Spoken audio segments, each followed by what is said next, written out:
From the streets of Cincinnati, welcome to the jungle!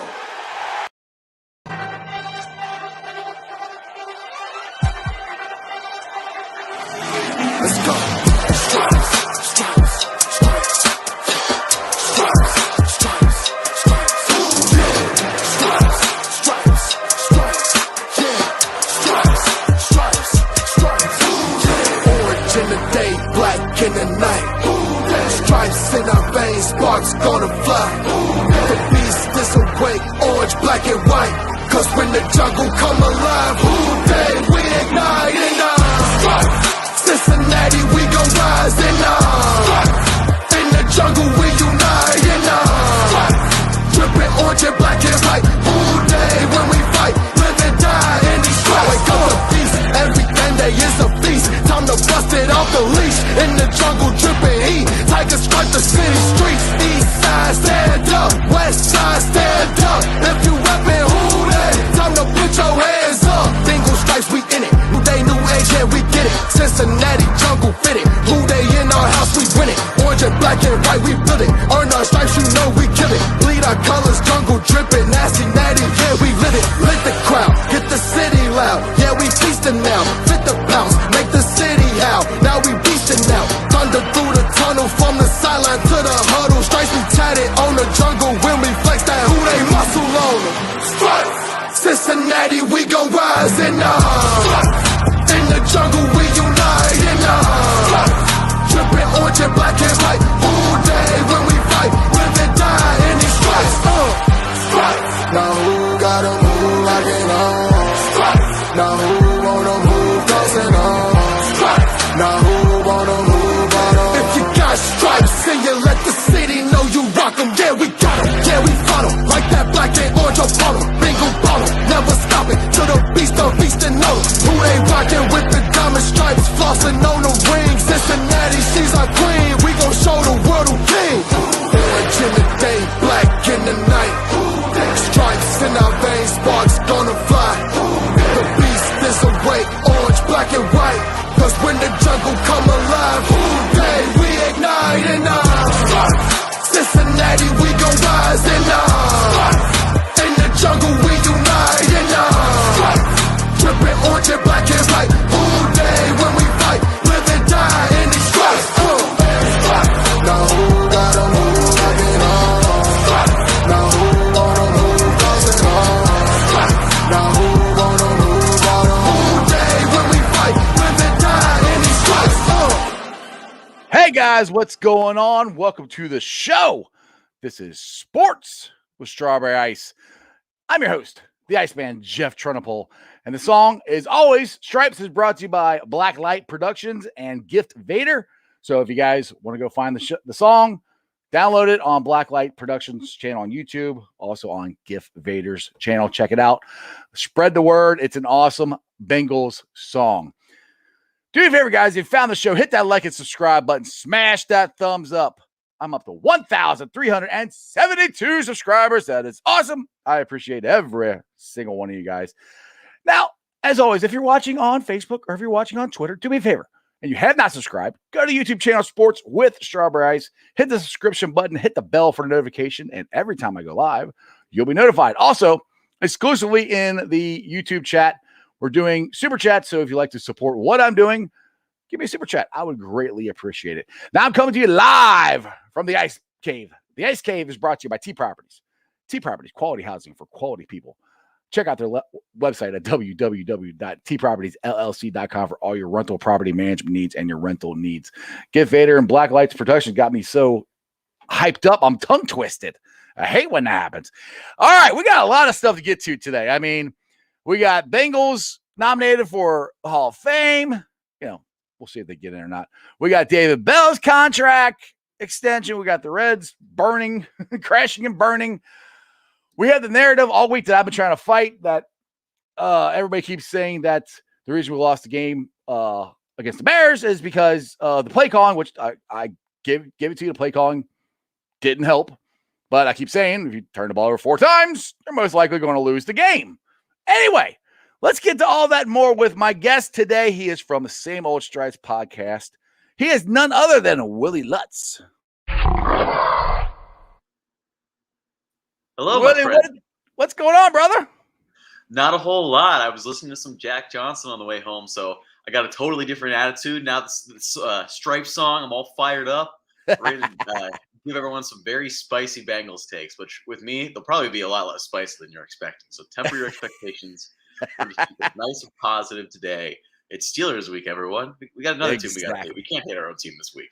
Exactly. Now I always like to bang on the national narrative, the national media, about how they don't like the Bengals and they're just terrible organization, yada, yada, yada. And one of the guys who was saying that Joe Burrow didn't want to come here was Colin Cowherd, and I call him Cowhead. Well, today on his show, he actually picked the Bengals to win outright. Points it all against the Squealers. Our plan is coming together, Whitty. They're starting to turn. I love it. What a lovely development from Mr. Cowhead, yes. who I will cordially refer to as someone I don't really care for. But an outright victory against the Pittsburgh Steelers, I'm personally not there with it at the moment. I'm a little nervous for this one. It's a little game that scares me quite a bit. But if we're out there infiltrating the national media, we're starting to get some love from the national media. Hey, we'll take all we can get, because right now I got people telling me, or people that were telling me Jamar Chase couldn't catch, and how'd that turn out? Yeah, exactly. Now, I mean, Joe Burrow had a press conference today, and I know you were at work, and I just got some clips of it here today. So I figure I'll play a couple of them, and you and me can discuss it here. But basically is the first one is Joe thinks they, like I keep saying, they wouldn't turn the ball over. They would have came back and won. Here, check it out. That's probably definitely acquired. You play this game long enough, you're going to make mistakes. And I was really happy with the way we bounced back. We turned the ball over on 4 straight possessions, but then we scored 2 straight touchdowns and, really made it a game. And, I think if we get the ball back at the end of the game, I'm confident that we go down there and win. So I'm confident with him as well, because, I mean, and this is the thing. And I am not saying Zach Taylor called a great game. I'm not saying that. I'm just saying you turn the ball over 4 consecutive times, you're most likely going to lose the game. And after Joe Burrow threw the third interception, they came back. People say they don't take deep shots. Well, they took one against with T at the beginning of the game. They missed it. They took one in the drive that they hit with Chase a couple plays before that. They took another one against Chase, and it was a terribly thrown ball by Joe Burrow out of bounds. So I guess my thing is, it's more of, to me, well, if they don't turn the ball over, we most likely win the game. And I was talking to a Bears fan at work. He's a huge Bears fan, and he agrees with me. So I don't know. What's your thoughts on that? Then what, Joe? Yeah, it's really interesting you say that too, because I've talked to a couple people that were at that game representing the Bengals faithful. Right. The really interesting thing that I wish I could have got a better understanding for is, because every single one of them said, yeah, I left right around the time that third interception happened. But I would be very curious to see what it was like inside that stadium after the Bengals came back, scored that second touchdown after the Logan Wilson pick, that nice little throw by Joe Burrow, read and react. It happened almost instantly. It felt like get the ball back. That's a touchdown, baby.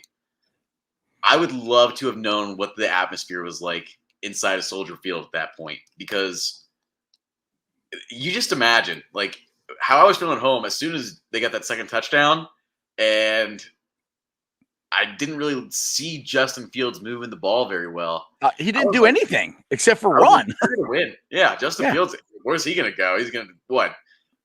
Like, throw incompletions to death? Like, hand the ball to David Montgomery for a run defense that's been shutting down all day? Exactly. And frankly, when you're a Trey Hendrickson, half an inch away from winning that game, game close. That we can all argue, deserve, didn't deserve. I'm probably like, didn't deserve to win, because if you win it, I'll take it. Yeah. But if you win, I mean, look at it last week. The Minnesota Vikings almost snuck away with a game they didn't deserve to win. It's how this league goes. And if you're going to win in tough spots, I mean, that's a spot for optimism, in my opinion. If your team, and it all starts with number 9, in my opinion, but if your team is able to take a spot, you're down by what? I think the 17-3 originally. Then it's 20-3. Well, it was 7-3 all the way till almost the middle of the third quarter. Till the meltdown. But you're in that spot. You're on the road. Chicago's fired up. Soldier Field's fired up. they went out there and almost took that game away at the end in a game that Mhm. they, except on the defensive side of the ball, shout out Bengals defense. Let's Oh, go. yeah. Lou But Anarumo. I'll say it now. crazy. Yeah, that's all I got to say about that. You almost stole a game you didn't deserve to win, and I think that says a lot about where this team is in terms Right. of a cohesiveness. And the character and the fortitude, I say, and this I'll get the Natty's question here. He says, should we be worried about Joe Burrow's regression behind that O-line? And I say no, because of exactly what we just talked about. He threw 3 interceptions. We had four, literally 4 consecutive possessions. We turned the ball over, and he still had the guts to stay in there and make the throw to Chase. And then, like I said, Logan Wilson makes that play. I mean, I don't think I can't in my heart of hearts see Joe Burrow having that bad of a game again this week, even if it is the Squealers. I just think they're gonna make some adjustments. And he's already talking about some more stuff from Joe on the press conference here. He says talking about pushing the ball down the field and what that takes and what his thoughts are on that. Here it is. I think one thing that we're starting to realize is, we have a guy in Jamar who's going to go down the field and make plays, and we have a guy in T that's going to go down the field and make plays. So, the more that those guys continue to show that they can do that, I think the more we'll push the ball down the field. I think he's right. I mean, the thing it's not that I don't want to say Zach is scared to do it. It's just I guess they're not used to doing it or something. It's really a silly excuse. I don't know why they haven't done it, but I understand what he's saying. But it bodes well, I think, for the future of the Bengals trying to get deep shots. And the thing is, they were really trying to run the ball. I mean, Joe Mixon in the first half had over 50 yards in the first half. So, I mean, I honestly, in the second half, I asked my buddy I was watching the game, I said, is Mixon close to 100 yet? Because I thought he was, and he ended up having 60. I'm like, that kind of sucked. If you don't turn the ball over, he might end up having 100 yards, and that changes the game. And somebody's in here, where was that? They said if Dalton played, it could be different, which that's true. It could be. A lot of things could be different. So it always comes down to a couple of different plays. Go ahead, Willie. Yeah. On the Andy Dalton thing, I mean, I think it was kind of a miracle that Justin Fields came in, because that's the reason the Bengals were able to stay in that game. Andy Dalton looked like he was giving the defense quite a handful, which is a sentence I did not expect to hear myself say when I was heading into that, watching that game on Sunday. But I do want to touch on 2 things we just kind of brought up there, because I think there's 2 really interesting points you brought up in the last minute or so. Yeah. First, goes to that question. On my rambling, I ramble a lot. Sorry. I think you do a good job with it, my friend. First things first. Joe Burrow regression behind that offensive line. I know that narrative is out there. Here's what I think we all need to take a deep breath and realize. Joe Burrow's probably not going to be the Joe Burrow we saw last year for a couple more weeks, if he's the Joe Burrow we saw last year at all for the rest of the season. If you're seeing any regression, it's because that guy is getting more and more comfortable back there. When you have a nasty knee injury like that, it's not going to happen right away. And I know the city saw Carson Palmer come right back off that knee injury in 2005 or 2006. 5. Yeah. 5. 2005, that's right. Yeah. It's just a tricky one, man, because if you're going to try to rush your quarterback back from a knee injury like that, that doesn't work. And there's that pitch count narrative. The thing I will say, flipping to the deep ball, it's another thing that's going to come with time, because one of the things that we do know about Joe Burrow is when he is rolling out and improvising, that deep ball looks very different, because he can create time and his wide receivers can go out there and create space in different ways. So are they going to take more shots next week? I don't know. Are they going to take more shots by the bye? I don't know. But as the season progresses, and you're going to be facing some stiff competition down the stretch, I mean, you're going to want Joe Burrow in a quarterback duel with Patrick Mahomes. That's the way you're going to want to play that game, or you're going to get your teeth handed to you. Yeah, hate to break absolutely. it down, that's the way that game goes. Mm-hmm. So I think Joe Burrow regressing behind the offensive line and the deep ball, both those things are really a matter of time and reps and feel. Yeah, exactly. And to me, it all goes to, again, I kind of said this before, and this is something that Steve Young said, is they don't do anything in preseason. They really don't compared to what they used to. It's taking longer for teams to get going, especially offense, because defenses usually take off before the offenses do. And with Joe Burrow, he took 3 snaps in preseason, and everyone wants him to move around. Again, like you said, we have to remember he's coming back from a major knee injury. It might take him a little while to get used to doing it. And that's the same thing with Trey Hopkins too. Everybody's like, well, we might have to fix the center. We don't have to fix Trey Hopkins. Is going to be fine. He's coming off damn near the same injury that Joe did with less time, and he's a lot bigger. So I think it's going to be fine. I'll get to Dustin Crofts here, $5 super chat, and shout out to you, Dustin. Appreciate you. Just playing devil's advocate, if I can talk. I'm still slightly worried about the coverage in the secondary. Dalton was lighting us up. What do you think? Lighting us up. I think he was running a lot. That's what Dalton got a lot of his yards on running. That's what I noticed. Good. I thought that Dalton's performance reminded me a lot of what Kirk Cousins did in week 1. And that's just taking everything the defense will give you and not an inch more. And does that make you worry? Yeah, but this defense in recent history has been at their best when they play bend, don't break. And that's a nervous proposition for a lot of people. That's not exactly where you want to be. I mean, obviously you want to be like, the Saxonville defense from a couple of years ago where you have, everyone's stopping everyone. No one's going anywhere. And we're just going to defend our way to the AFC Championship game. Mm-hmm. That's not what this defense is designed to do. And I know the reason everyone's freaking out right now. I know Eli Apple is the other starting corner. Listen, I get it. I don't like it either. I want to see Darius Phillips out there, and I really want to see Trey Waynes out there. But I think you have to kind of look at the bigger picture here. And when you have linebackers right now, all three of them that have been playing major reps, you're Akeem Davis-Gaither, you're in particular Logan Wilson, who's been holy moly, and you're Jermaine Pratt. All three of those guys have been, frankly, glorious in coverage. And you haven't really seen a tight end do anything against this team. And that's an area that killed this team in recent years. You've seen nothing over the middle kill this team. Haven't seen that in recent years. Where they're getting hurt right now is an area where if you're going to get hurt, you have the right personnel, because Jesse Bates and Von Bell are going to get it right. Chidobe Awuzie is getting more and more comfortable in this system. Dude, I think he's playing like a number one. I think Cheater's playing like a number one cornerback, to be honest. I'd call him a 1B because, 1A is like your superstar talent, but he's a 1B kind of guy. Like, maybe not your shutdown, but like he's going to give you a hard day out there. He did amazing stuff against Justin Jefferson in single coverage. Really, really, really, really good stuff. I was very impressed and continue to be very impressed. Yeah, exactly. Hopefully Trey Waynes plays this week. As far as I know. Yeah, Paul Banner Jr. tweeted out that he was on the sidelines doing stuff. So he wasn't a full participant. Didn't really participate at all in practice, but he was out there on the sidelines. It doesn't bode well being Wednesday, I think, that he's on the sidelines, not really participating. But if he's not out there by tomorrow, I don't think he's playing. But so I mean that's unfortunate, and I think he's gonna make a big difference once we get him back. But I would like to see him at least once in the Bengals uniform. That would be nice.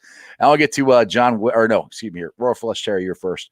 Now I don't know. I'm not exactly sure what he's talking about here. I mean, I can read what he's talking about, but I don't understand this. So Mike Brown has Joe Burrow on a pitch count or 30 throws or less. When did this happen? I have no idea, Terry. I've never heard that anybody say that. So have you, Willie? So I've seen this narrative out there. First of all, Bengals fans, I love you very, very much. You're very dear to me. Mike Brown makes no decisions on this team anymore. He gives his blessing on things, but he is not in a decision-making capacity. He sees basically all roles he can in that. He's a figurehead. He owns the team. With that said, I have heard the pitch count rumors, and I really don't think they're true.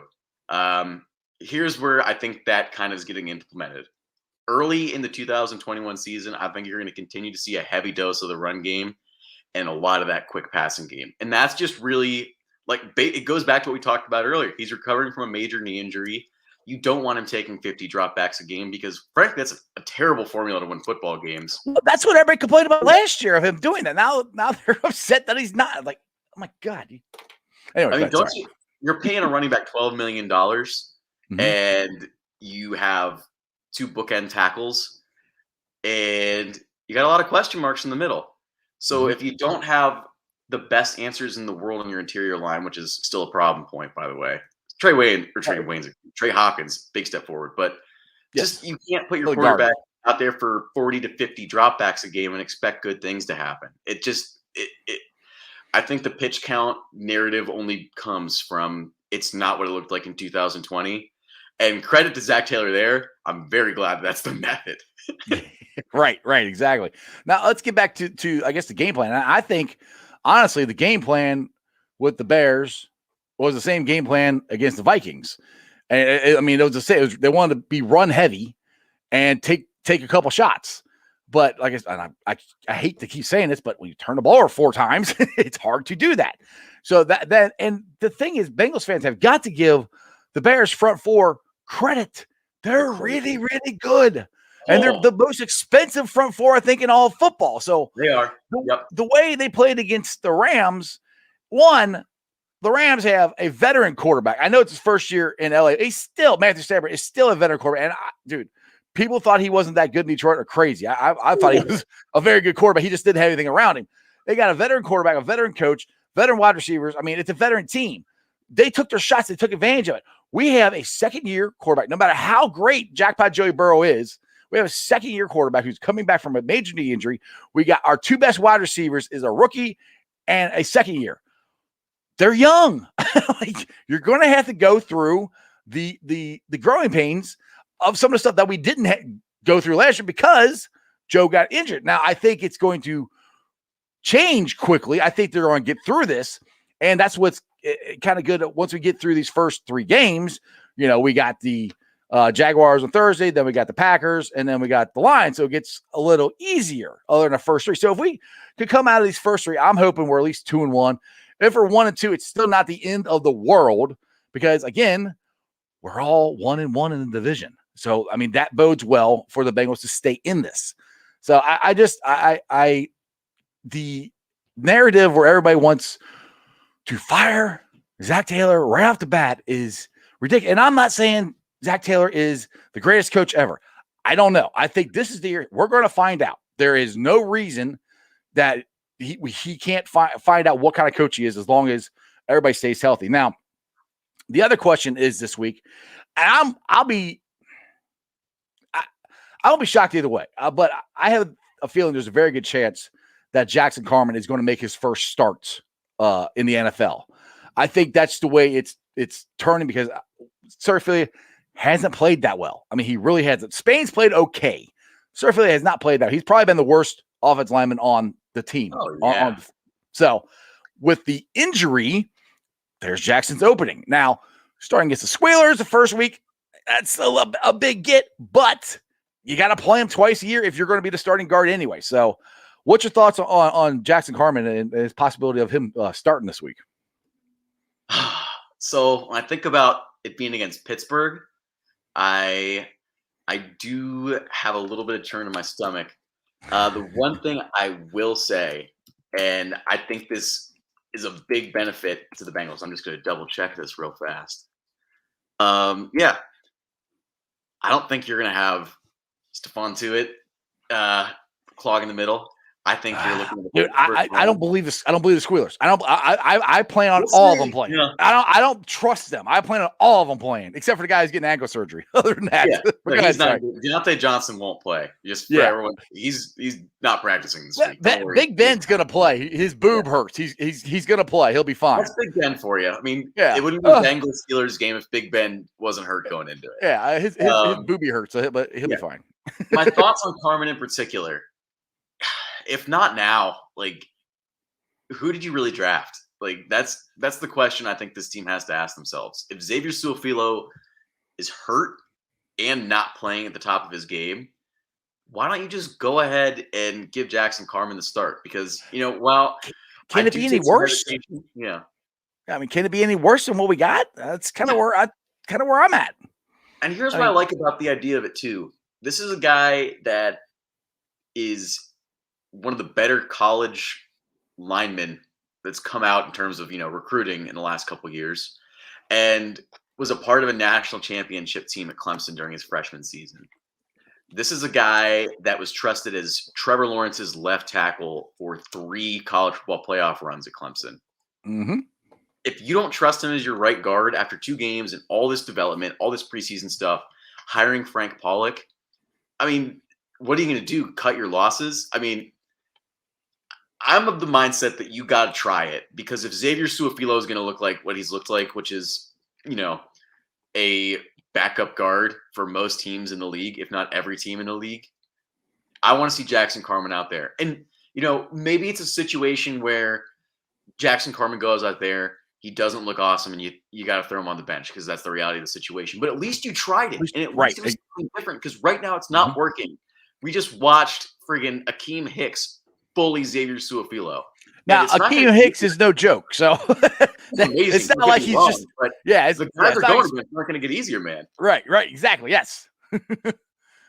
So yeah, but sorry, I didn't mean to interrupt you there. I was good there. Yeah, I'm right there with you, man. I think we're on the same page with it. You got to see what you got. Yeah, that's kind of where I'm at, because I mean, I've said this, Willie, that I think there's a possibility by the time we come out of the bye week that both Jackson Carman and Deontay Smith might be starting at guards. Now, I brought that up to John Sheeran yesterday, and he's like, well, that's not really a great thing that you really want two rookies, starting right next to Trey Hopkins, who's recovering from a knee injury.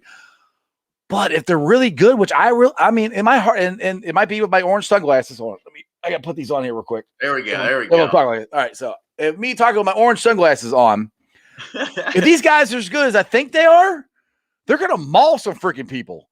So, and that's what you need. You need some beasts in there. You need some dogs. You need some maulers. And I think we got two of them in Jackson Carman and Deontay Smith. And I'm willing, at least, like you said, at least to try it. See what happens. I mean, like I said, what's the worst that happens? You say, oh, Joe Burrow gets hurt. Well, Joe Burrow could get hurt, with these guys in there now. I mean, it's football. And that's one thing. Let's see, where is that one? Joe's talking about taking all the hits. Let me get to that one here real quick. And that one is, in-game, what is it? In-game adjustments and taking all the hits. Let me put this up here. He's really hard on me, and it made me a much better player and a better person, and able to wrong one. To handle weeks like wrong one. This one. Yeah, I do. And, I think that's what's going to propel us forward is, it's not just me. It's whenever anybody comes to the sideline, I think they see something, the coaches do a good job of hearing that and then trying to make that adjustment. Joe, I know in the preseason, you talked about wanting to take that first hit. Over the first couple of weeks, do you feel like you've been hit too much? No, it's football. You're going to take hits. It's part of the game. That's part of being a quarterback. And I'm going to keep hanging in there and taking those hits and trying to complete the ball. It is what it is. Yeah, that's the kind of thing. He's like, it is what it is. Which, I mean, what else? Oops, I removed you. I didn't mean to remove you. On me, and it made me much. Man, I keep hitting the wrong one. Yeah, I do. And oh my goodness. There. Hey, everyone, we're back at our normally scheduled screens. Yes, too many things going on, man. Like I said, I'm the only one in here, so I got all this stuff going on. So anyway, but yeah, he says it is what it is. Like, he doesn't love it, but I mean, he's a football player. He's going to get it. But if you look across the board, across the NFL, quarterbacks are getting hit, and I kind of agree with what Zach Taylor's saying too. Something like he's like, which is an excuse, but he's right to some extent. If they get a hand on them or whatever, they're counting that as a hit. But the one that really ticked me off is we got the hit out of bounds. That one was good. But 2 plays before that, they had 2 steps and then they knocked him to the ground. So that counts as a hit, but it's a freaking penalty. And like that's one thing that kind of irritates me with the officials. They're not protecting Joe Burrow still. I understood it last year. He's a rookie. But come on. He just came off a major knee injury.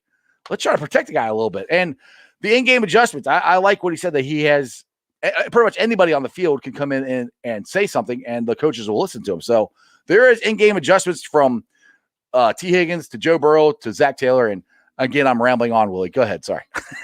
Yeah. On in-game adjustments, it's an area where I do have some questions, because I guess they did take those deep shots late, and that was awesome, and it worked.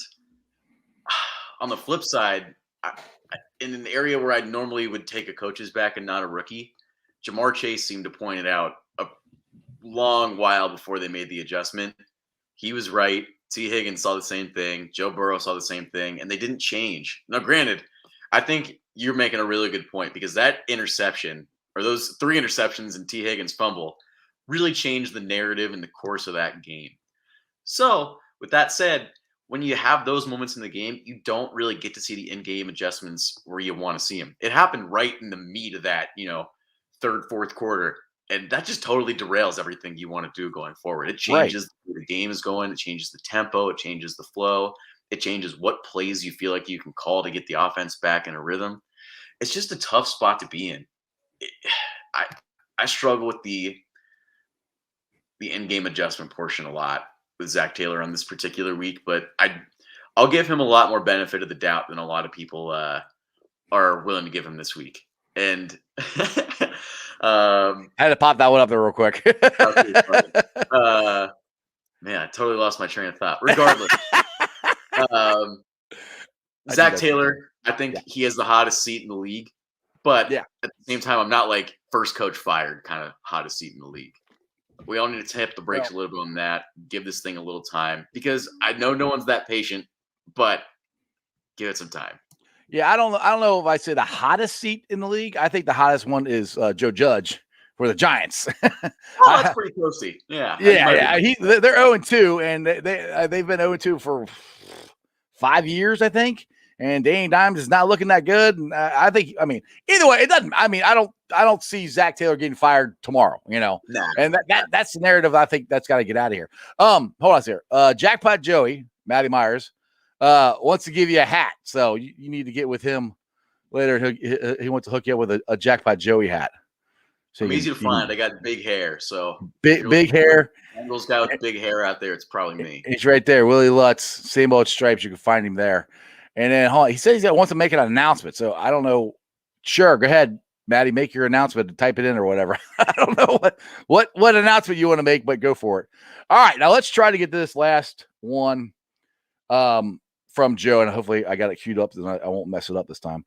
But it's these are all from all Bengals. Shout out to James Rapine. I got him off his YouTube page, and this is Joe talking about his relationship with Urban Meyer and how Urban helped him early on in his career and helped him through weeks like this to bounce back. Daggone, I keep hitting the wrong freaking button. It's really hard on me, and it made me a much better player and a better person, and able to handle weeks like this where, I throw 3 interceptions and, we lose the game, and, I think we're going to bounce back in a big way. And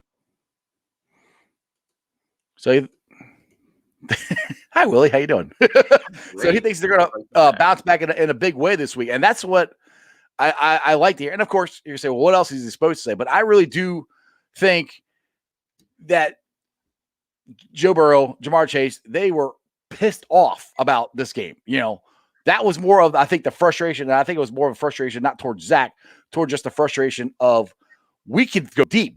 We can do this, and we're going to do it next week against the Squealers. So, we'll see what happens. I mean, the Squealers, again, have a pretty legit defense. So, but they've shown they can go deep on pretty good defenses. They did it against the Bears, not enough. They did it against the Vikings. I think they can do it again against the Squealers this weekend. Yeah, I would frankly expect the Bengals defense to play some unbelievable football this weekend. Just get your TV ready. Bengals defense is going to go to town. And I don't their offense sucks. Their offensive line sucks. So bad. They have a better chance of scoring defensive points this week. I think if they're going to get any touchdowns, it might have to come on the defensive side of the football. I don't know how they're going to do that either, because I think the Bengals are going to be playing pretty tight. I think they're going to be very laser focused. And just as a side note, unlike Andy Dalton, I think Joe Burrow really gets what Steelers games mean to this city. Because Andy Dalton knows it's a rivalry. He knows all the festivities that go into it. But I think Joe Burrow really gets games like this. And when you have a quarterback who knows how big it is, that transcends into the locker room. This team knows how big Squealers Week is. They know, you have Mike Hilton in there who knows what it's like to, be in these games. You've got Trey Hendrickson, who's played in huge football games, those rivalry games. I feel like when Saints play rivalry games, by the way, they always show up. Right, so I think he's got a good taste of that there. I just think there's a lot of guys that are going to be feeling the energy in this room. And especially in the offensive side of the football, they get a little bit clicking. I think it goes a long way. And it's time for this team to go get a win at Heinz Field. I mean, Zach Taylor, no wins at Heinz Field in his career. I mean, he's only had, 2 attempts. But regardless, you have not won a road game in the division. Exactly. You got to change that narrative. You got to change it, man. It's Yeah. I said in a recent article I wrote for Bet Jack Ohio, I said that the easiest record that Zach can change in 2021 is his division record, because right now it's 2-6. You win this week, you're at 3-6, and you're on the road to 500 rather quickly. I mean, Yep. I just think it's such an important thing for Zach Taylor. It's such an important thing for this team. It changed the whole tone of the season. And one more thing before I turn it back to you, my co-host Billy Heenan made a great point. You don't want to go into that Jaguars game 1-2 and afraid to go 1-3. No. Everyone in Cincinnati deserves next week to be a celebration. It's the Ring of Honor. We're on prime time. There's so much going into next week. And how much fun would it be to go into that week 2-1? Dude, I'd be It would going be nuts. so much fun. And I'm begging. I mean, I can't beg a win into existence, but man, just the fun in this city. If they beat the Squealers, come home, and then it's the Thursday night football game, a winnable opponent against Joe Burrow's good friend Urban Meyer. I don't think they're that good of friends anymore. Yeah. For what it's worth. Yeah, But, exactly. man, you couldn't write a story better than that, in my opinion. No, I agree. And I'm not saying I won't go as far as saying it's a must win, but I agree. It's a big win, dude. You think it's a must win? I think if you want to have the season, it's a must win if you want to have the season that everyone in this town believes this team can have. And that's the special sneak into the back end of the playoff season. Right. Yeah, that's a good point. As far as my prediction was I got us 11-6. Yeah. I was wrong against the Bears. I had that one. I had us 2-1 going into the Jaguars game, but I had us losing this game.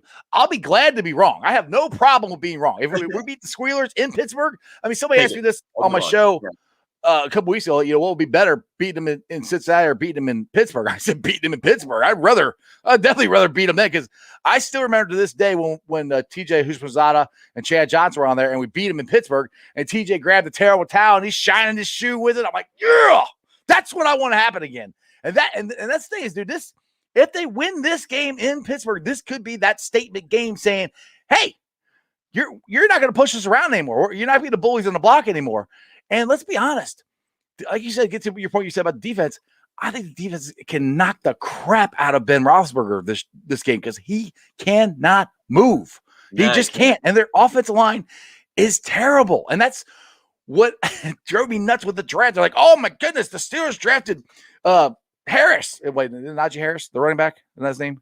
Yep. For Alabama. Yeah, they drafted him. I'm like, but they don't have an offensive line. It's worse than ours. The first 2 weeks. They're not good. They can't move the football.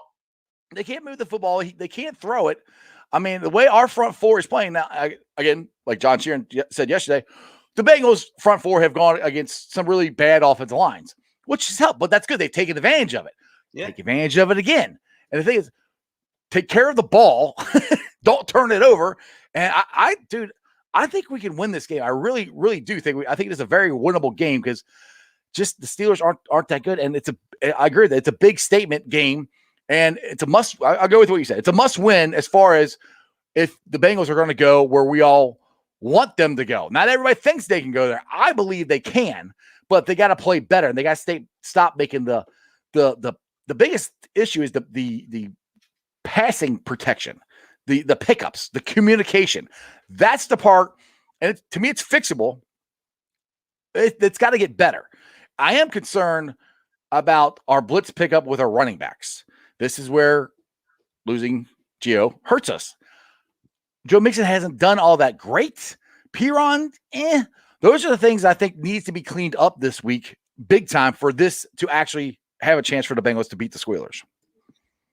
Yeah. Oh man, if they're good in pass protection this week, I don't think it's a close game. I think it could be a pretty big beatdown if your offensive line holds up better. And maybe Jackson Carman's the formula for that. I do hesitate a little bit to say a rookie in his first start against Pittsburgh is going to change everything, but maybe he goes out there, they get a little rhythm, and that pass protection looks a lot better this week. And you're walking out of Heinz Field with a 24-7 win or something.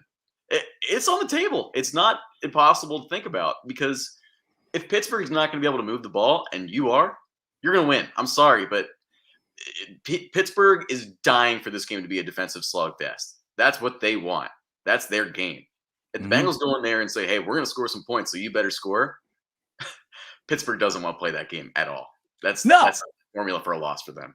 No, they can't offensively keep up with us. I don't think everything and to me, the offense is going to click I only say if when they get these pass protection problems fixed up, and like you said, Jackson Carman could be the guy. They drafted him to be the guy. This is the reason they spent a second round pick on him. So it's kind of getting to, I'm not saying it's put up or shut up, but this wouldn't be a bad week to put him in and see what happens. And they keep saying he's getting better, and you have to believe him because, I mean, I don't have any other tape or anything that he's not getting better. So, and if he's in and then a couple weeks they put Deontay Smith in, our offensive line could go from an okay average, maybe slightly below average offensive line to a pretty good offensive line if these guys can play to their ability. Because let's be honest, Jackson Carman and Deontay Smith are more athletic. They're faster. I'm not going to say they're stronger, but Deontay Smith I know is bigger. I mean, that could bode very, very well if they could play to their potential. And that's what we have to try to figure out. That's what's up to Frank Pollock. That's why they pay him the big bucks to find that out. So hopefully we'll get that going. I want to get to where'd it go? I put it up there. Oh, yeah, here you go. All right. Yeah, actually, the Thursday night game, I want to put this out there too. We will be giving away 300 Jackpot Joey towels at Longworth Hall before the game. And T. Higgins Jackpot Joey hat giveaway. So if you guys want, bring I got my Zuba pants on for Zim Hude. He got the Zuba pants. I got them on right now. You can't see them. I just got them in the mail today. So wear your Zubas. Come to Longworth Hall, Jackpot Joey, tailgate area there. Get your free towels and let's swing the crap out of those things and have a lot of fun. But I think some pretty good news today for Bengals Hall of Fame. Let's just put it up there. It got announced right before I started. These guys are finalists or maybe not final, but chances of getting to Hall of Fame. The only one I think really has a chance this year is Willie Anderson. We need to put it out there in the Twitterverse. Put Willie in the Hall of Fame. It has got to happen because if it doesn't happen soon, it's going to be just like Ken Anderson and Ken Riley, and we're going to be fighting the old guys in the Veterans Committee. So we got to try to. If you have a Twitter handle, hashtag put Willie in the Hall at Pro Football Hall of Fame. Yeah. Put that out there. We got to get him in. It's ridiculous that he's not. Yeah, and I'll just go on record. It would be great to have another Willie in the Hall of Fame. There's not that many Willies left out there. We're a dying breed, and I think it would be good to get one of the. Let's cut the joke for a second. Let's get Willie Anderson in the Hall of Fame, and frankly, it's sad, in my opinion, that we, the fans, have to be the one to push for this because we're looking at one of the greatest right tackles in the history of the league. And in the reality of the situation is he's already been overlooked by committee time and time again. Should have been in already. Oh, it's a joke that he's not, in my opinion. I mean, I think it's a joke that the Kens aren't in either, but we could talk that into oblivion. Well, but if they got orange and black on, they crap sideways. They get into the Hall of Fame no matter what. Well, it's our boy Gary Myers or whatever who's out there that's was saying Joe Burrow shouldn't go to the Bengals, and then he's like, I don't hate the Bengals. Yeah, what that guy's name is, I can't remember, but him and I. There's a lot of them said that. Florio's has said that a lot. Oh, Florio and I get along really well. He's my best friend. We're really close. That dude just makes crap up anyway. So go ahead. Get Willie Anderson in the Hall of Fame, everyone. Do your best. Yeah, exactly. Yeah, put him in there because, like I said, if it should have already happened.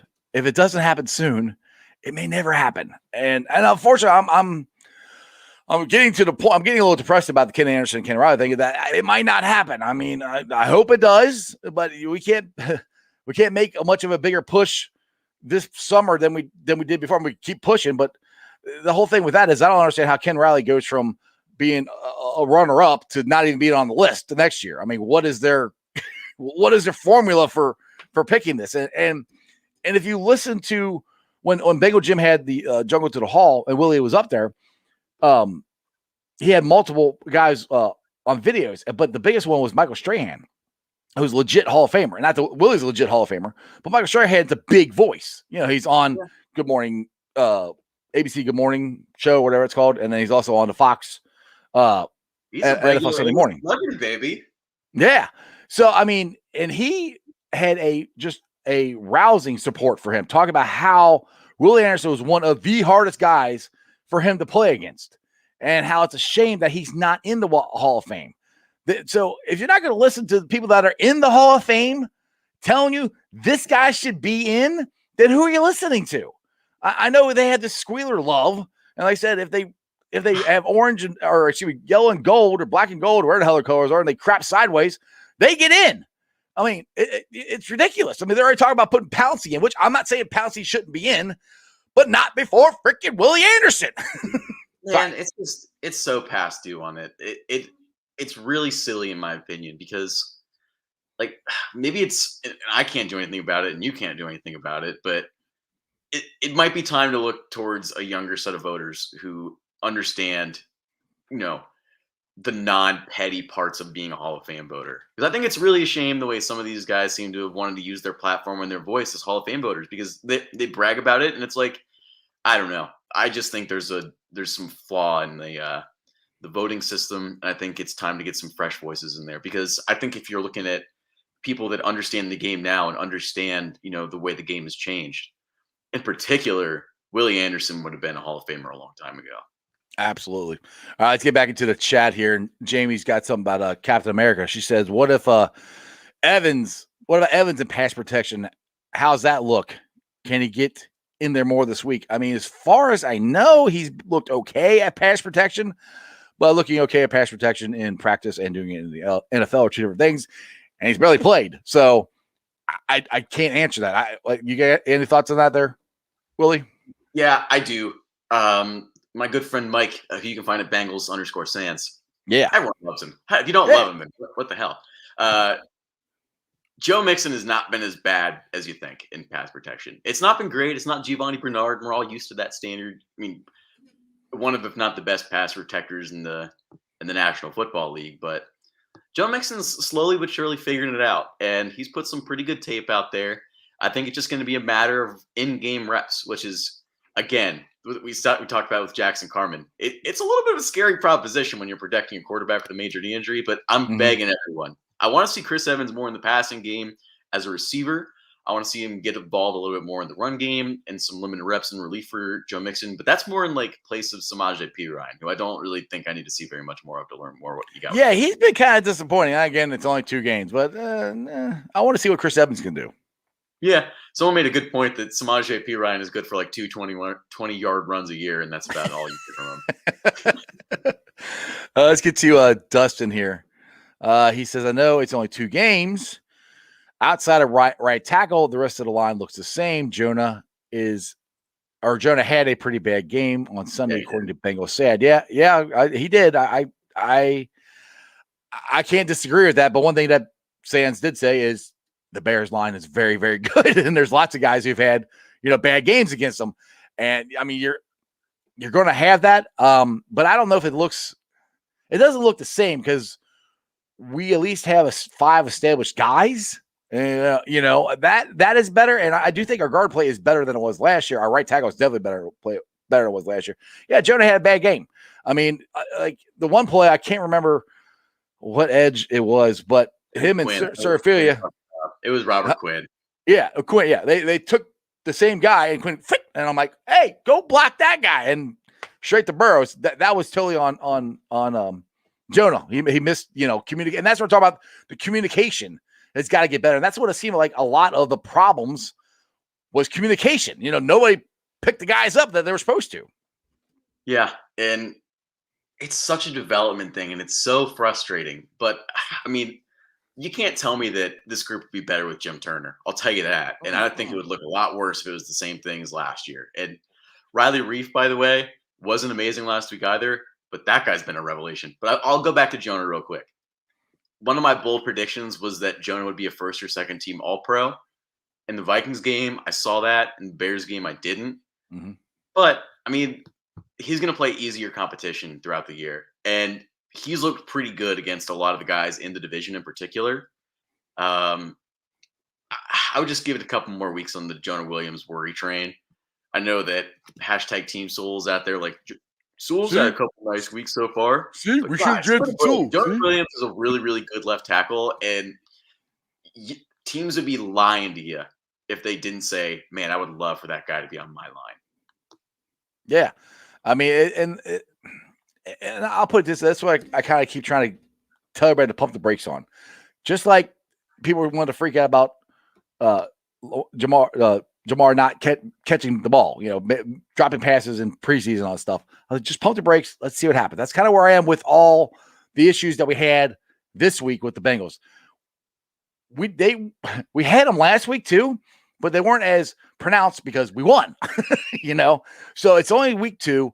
Let's see what happens. Let's get through the first month of the season, and if it's still continuing, then I'm going to really start worrying. So I'm kind of, you just gotta just relax. Let's wait. Let's see what happens because the offensive line is new. It's a new coach. They're trying to forget the stuff that Turner told them. So it might take a little while for it to get going. And again, I keep saying this, they don't practice or they don't play in preseason that much. So the offensive line barely played together in preseason. I think it does matter. And it's something that happens going into the season. So I'm just saying, pump the brakes. Let's wait. Let's get to October 1st and see what happens. See where we're at then. Yeah, exactly. So, hey, are you a Reds fan at all? Because I know we talk Bengals when we get on here, but are you a Reds fan? I know you're up in Columbus. I used to be more than I am now. I keep my tabs on them. I know what happened today. Yeah, David Bell got a 2-year extension through 2023, and he said, "I love my job." I have been known to call David Bell the mad scientist, but this year I've given him a lot of credit because I think he had, for the majority of the season, had a gaping hole in his bullpen, and I think he managed around it. Now we hit September, and I think their nuts have shriveled up, and they can't play for some reason. They can't get a win, can't get a series. Is that David Bell's fault, or is that the player's fault? I don't know. I am not upset that they re-signed David Bell. I wouldn't have been upset if they fired him. I'm more curious as to the timing of it. Like, why do they have to announce it now? You could have waited till the end of the season and announced it. They might have signed him now. I mean, did you sign it like when we were kicking ass in the middle of the season when they probably should have announced it? Why now? It's just a curious time. Yeah, and frankly, I have not watched a tremendous amount of games this year, but I do follow baseball from kind of that background perspective, the way I do a lot of sports. And the thing that I found really curious was, I think it was yesterday or the day before, recently, regardless, the Kyle Bodie news coming out that he was not going to stick around with the club. Yes. I'm glad you brought that up. Mm-hmm. So the fact that those two pieces of news have come in such a close timeline is really curious to me. It just, something isn't right. And it doesn't sit right with me in a certain way. And here's why. You had a city, and here we are talking about the city of Cincinnati again, a city that's very passionate about their sports and loves to see their teams do well. You had a city that was really expecting this team, maybe not to win the division, but to be a playoff team. Right. And that comes because you started the season a certain way. I mean, not the hottest start, but in the middle, you got hot and you looked like one of the better offenses in the league, or at least one of the more consistent ones. The fact that went away, there was already that overtone of cheapness. Mm-hmm. You lost your pitching guru kind of in the background. I mean, DJ, still amazing pitching coach. Glad that he's sticking around. Yeah. It seems that way anyway. David Bell did seem to hint at the fact that he expects his coaching staff to as far as they announced everybody's coming back. They had a press conference like right when I went on the air, but I've seen on Twitter everybody's coming back. But keep going. I can follow up on what you're saying, but keep going. Yeah, absolutely. I'll just finish real quickly. It seems like they're trying to do a little saving face, and it's something that's not really going to save any face, because everyone in the world, it's in football, you have the coach and the quarterback, but in baseball, you really just have the manager to point at as the guy that's fire him and it'll fix everything.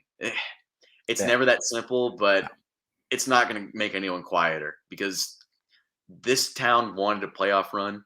And until they see that, they're going to want change, and they're going to want change that's meaningful. And they've let some guys walk. They've, not taken some shots on things that they could have taken shots on, but I don't know. I think it's going to sit weird with everyone unless this team comes out guns blazing in the offseason or comes out hot next year. Well, I think it all started last year when he escapes my name now. Our old general manager basically quit. Williams. Yeah, Dick Williams. Yeah, he stepped down, and that was kind of curious because I'm like, he's the one that was that was leading the charge to signing all these guys in 2019 offseason. He steps down, and Nick Kroll takes over. We do absolutely nothing in this offseason. So, to be honest, Will, when the season started, I was like, yeah, I think we have a chance to win, but I was like, yeah, we can win. I mean, then the season got going, and I'm like, our bullpen is terrible, and we haven't done anything to help. And now we roll into the end of the season where we had probably the easiest road to get to the playoffs, and we can't win a series. Now, they did make trades. I think it was too late. Yeah. And then one of your best scouts, one of the guys that has been instrumental in developing young players and getting them to the major leagues. And that's what you have to do to become a consistent one. We're not going to spend, I don't expect the Reds to spend $1 million but I'm $1 billion every year on players. $1 million a year. Oh my God. Yeah. $1 billion. I'm showing my age. Yeah. $1 billion. Anyway, I don't expect them to spend like the Yankees or the Dodgers. I put it that way. But I expect them to spend and try to keep up and develop players. I hate to say it, like the freaking Tweety Birds do, because they drive me nuts. I can't stand them, but the way they run their organization is what the Reds need to do. And to me, it seems like you have a guy who was helping you develop players, and he literally went down, picked up Jesse Winker, drove him up from Louisville, and quit. That's not a good sign. I know Nick Kroll has come out and said that, we're fine with what's going on, and it's crazy to think that we're not developing things, we're not moving in the right direction. I'm like, for what's happened in the last year, the guys behind the scenes that have quit, they literally just quit. They didn't get fired. They quit. That's not a good sign because these are guys who were there to start building to what we've had the last 2 years, and I'm afraid that Bob Castellini is okay for some reason now with just having an okay team and not bringing championship baseball back to Cincinnati like he claimed when he bought the team however long ago it was. And when he fired Dusty Baker, we're just not going to lose anymore. I'm tired of losing. Where'd that guy go? That's kind of where I'm at. And I'm a little afraid that they're just okay with being mediocre. I don't know why, but that's just what it seems like. And I don't think I love Nick Castellanos. I don't think they're going to sign him. I'll be shocked if they sign him, pick up his option or re-sign him or whatever it is. I'll be shocked. I'll be shocked if they do anything. I don't think they're going to, I think they're going to have the same team. And they're like, all right, do something with it. And to me, is David Bell the greatest manager ever? No. Is he the worst one? No. Does the manager make that big of a difference in a baseball team? Not really. He makes more of a difference, I think, in the playoffs. But during the regular season, he's more of the culture guy, keeping them together, and pulling on the rope the same way, Decisions, you can nitpick at whatever David Bell does. I think he's gotten better at them as the years have gone along. But I'm very worried about what the direction of this team is going to be the next couple of years. I have liked and enjoyed winning the last 2 years. I want to go to the playoffs, and I don't know if the Reds ownership if their heads in the same direction that we are. Yeah. And you know where the worst place to be in professional sports is? It's stuck in the middle. Yes. Because you don't have that sense of, we're rebuilding. There's going to be some really exciting talent in the next couple of years. And you don't have that. We're competing. This could be our year to win a championship. There is nowhere worse to be. And unfortunately, this is kind of where the Reds have been, minus some really terrible seasons in the middle. I see him down there. It's Jay. He's a good guy. He's always on the show. I know he's a Cardinals fan. Yeah. You've been... Man, it just seems like it's the same.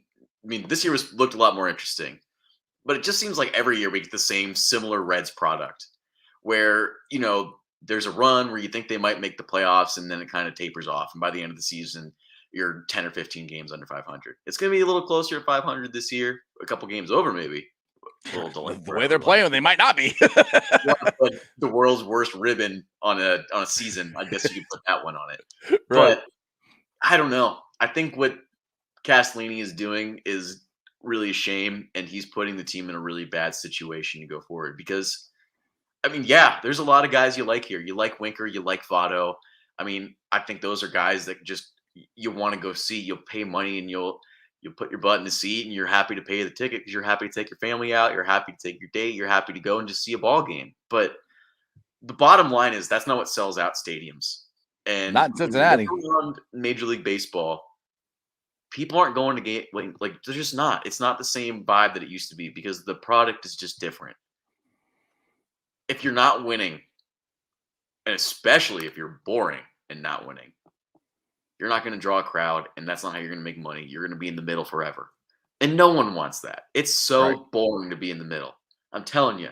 Look at a team like, I'm trying to think of someone that's along the same timeline. I think of a team, let's do this. The Phoenix Suns. I think this is the first year in a long time that team isn't boring. And Right. You know what happened? They got Chris Paul. Yeah, they got Chris Paul.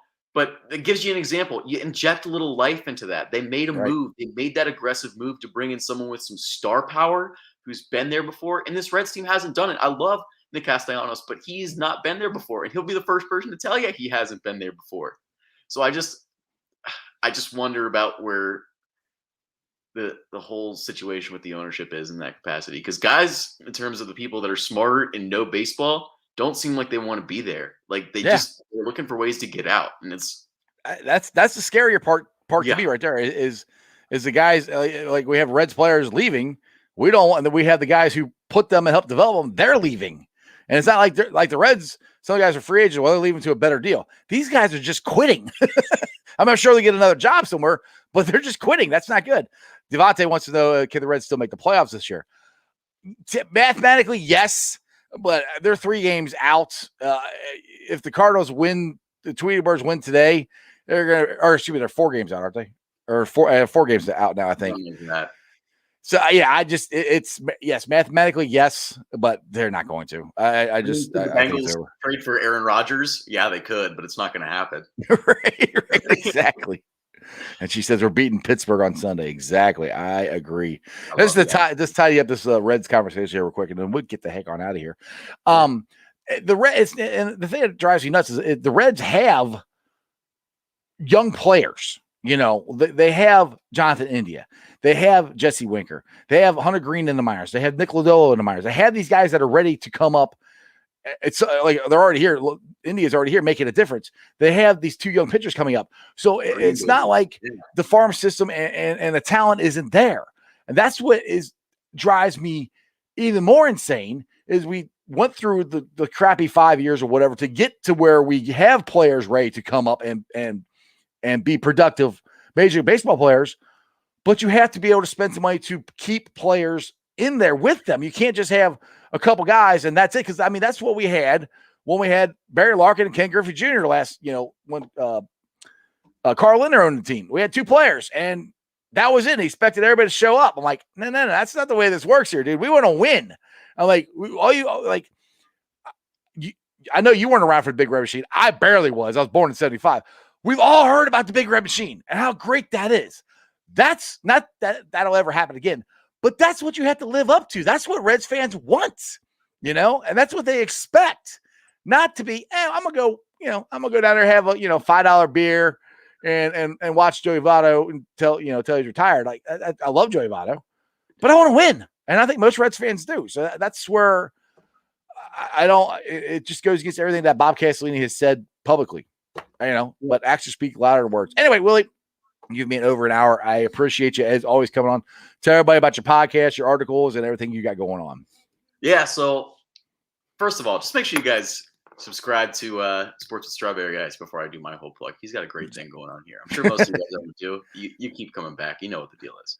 But make sure you give us a follow, give us a listen at Same Old Stripes. We're coming to you guys 2 times a week during the regular season. We have some really interesting guests lined up.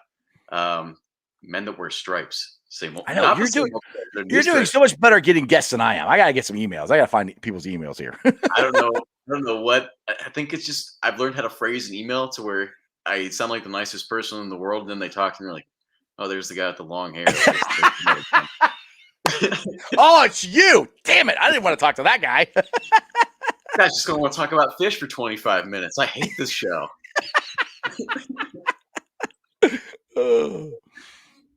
Yeah, just check out Same Old Stripes. We're on all the platforms. I write for BetJack. It's a Cleveland-based thing, but I'm using your Bengals love in there. And they just gave away a Joe Burrow jersey. They get it. They're hip to it. They love Joe Burrow too. Believe it or not, people in our division love Joe Burrow, and it's the most miraculous thing in the world. But yeah, Same Old Stripes, BetJack. Check it out. That's all I got for y'all. Sounds good, Willie. We'll definitely have to do it again, brother. As always, appreciate you. Who day? Yeah. Who day? All right, guys. As always, I hope you enjoyed that as much as I did. Willie's a good dude. Go check him out on the Same Old Stripes podcast. They had one that just dropped yesterday. I was listening to some of it at work. I didn't get to get through all of it, but he is a very knowledgeable Bengals writer, fan, podcaster, whatever you want to call him. But Willie's a good dude. That brings me to the Facebook groups that let me live stream. And as always, I appreciate every single one of you guys. They are as followed: Who Day Nation, which they are at, I think, over 25,000 people now, which is great. Who Day Legion, another great Bengals group. Cincinnati Reds, rounding third, heading for home. Bearcat Ruckus, which it started to grow. I got like 300 people in it. The Ohio State Bucknuts, the Ice Bar. And then you can follow me on all my social media platforms. All under Sports with Strawberry Ice on Facebook, Instagram, Twitter, and TikTok. Twitter handle is at Jeff A. Trenopole. TikTok is at Iceman90. I'll be pulling a sound off later on tonight and putting it up on the podcast. If you guys want to listen to the podcast, check it out. I'm on BeanPod, Apple iTunes, Spotify, pretty much where you guys get your podcast. I'm there. Make sure you rate, like, review, download it. You guys are doing awesome. I'll get a lot of downloads, a lot of views. It's great. Please, like I said, leave a 5-star review. Please comment so hopefully more Cincinnati fans can find my podcast. YouTubers, like I said, I'm at 1,372 subscribers. That is awesome. I appreciate every single one of you guys. Let's keep it rolling. Let's try to get to 2,000 as fast as we can. Now, I didn't really talk about UC football that much because they are off this week, but I think all of us UC football fans should become, I know you're going to hate it, most of you, because you guys, a lot of you don't like Notre Dame, and you can't stand Brian Kelly because he left and what he did. But for the betterment of the University of Cincinnati Bearcats football program, we need Notre Dame to beat Wisconsin. If Notre Dame beats Wisconsin, I will make a statement here, bold statement, whatever. We go into South Bend versus an undefeated Notre Dame at 7, 8 rank, whatever we are. That'll be the biggest game in school history. I'm saying that's even bigger than the Orange Bowl, the Sugar Bowl. It's bigger because it could lead to a lot more things. So I know everybody doesn't like Notre Dame. I know people don't like Brian Kelly. We need them to win. Do I think it's going to get us into the college football playoffs? Like I said to John Sheeran yesterday, I could still see them keeping us out. Either way, I want to take that chance. Notre Dame win, and then let's kick your ass next Saturday in South Bend. That'll be awesome. And other than that, as my boy, Jeremy Dimebag These Nuts always says, remember one thing and one thing only, and that is you don't live in Cleveland, you live in Cincinnati, so act like it. Who Day? The Reds game, they rained out. I'll see you guys tomorrow. And that's just sports, baby. See ya!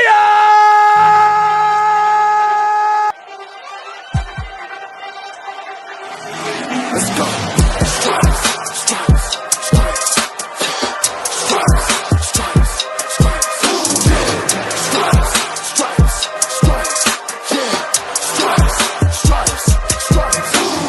Orange in the day, black in the night. Stripes in our veins, sparks gonna fly.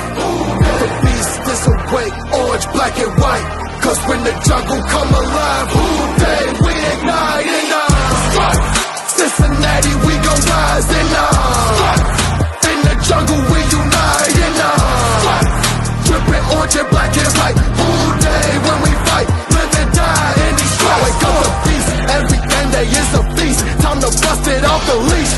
jungle dripping heat. Tigers strike the city streets. East side stand up, west side stand up. If you reppin' who that? Time to put your hands up. Bingle stripes, we in it. New day, new age, yeah, we get it. Cincinnati jungle fitted. Blue day in our house, we win it. Orange and black and white, we build it. Earn our stripes, you know we kill it. Bleed our colors, jungle dripping. Nasty, natty, yeah, we live it. Lit the crowd, get the city loud. Yeah, we feasting now. Fit the bounce, make the city howl. Now we beastin' now. Thunder through the tunnel, from the sideline to the huddle. Stripes we tatted on the jungle when we flex that who they muscle on them.